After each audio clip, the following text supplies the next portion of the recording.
What's up guys, this is Koro. Welcome to my channel. Nag-share ako ng opinions ko, experiences at iba pa na related sa crypto, NFT or Web3 projects.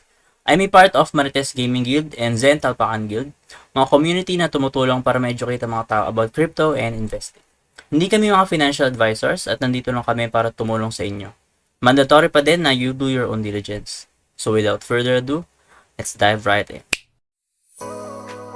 Hello guys, what's up? Welcome back dito sa ating channel. Koro NFT nga pala, and for today video natin is all about another airdrop opportunity. So ang pangalan ng project is Layer X. Before we proceed dito sa project na to, paalala ko lang na dapat nakafollow kayo sa social media account nila para mas updated kayo. And syempre be cautious pa rin kasi si Layer X is hindi ko siya masyadong na-research and hindi ko alam kung talagang legit project sila. So if familiar kayo sa Blast, yung mga fina-farm ng ibang mga nag-grind dyan. So gaya ng Blast, pwede mo siyang i-grind by bridging funds from Ethereum. Pero alternatively, pwede ka mag-invite lang ng mga ibang tao para magkaroon ka ng points and mag-check-in.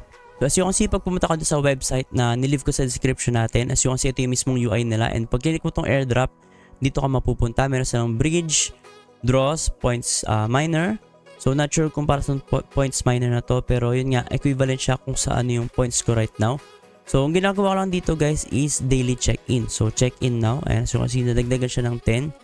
And then guys, yun nga, nag-i-invite ako dito para if ever may mga interested, mag-ano sila, maggagamit sila ng referral link ko and then mag-login sila.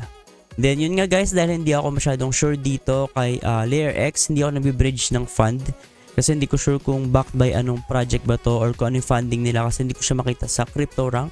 Pero guys, dahil free lang naman check-in dito, as you can see, nung clinic ko siya kanina, wala naman siyang gas fee. Ginagrind ko na rin siya kasi baka mamaya guys, kahit paano, may makukuha akong kahit anong value dito sa points na makukuha ko by checking in daily.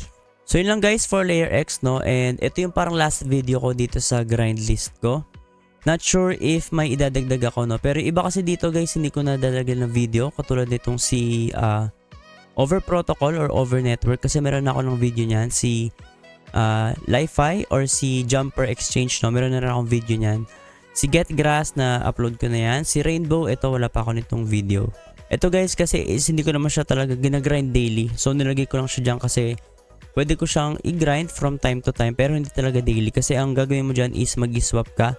So wallet kasi yan guys, parang MetaMask, and mag-swap ka dyan para makagain ka ng points.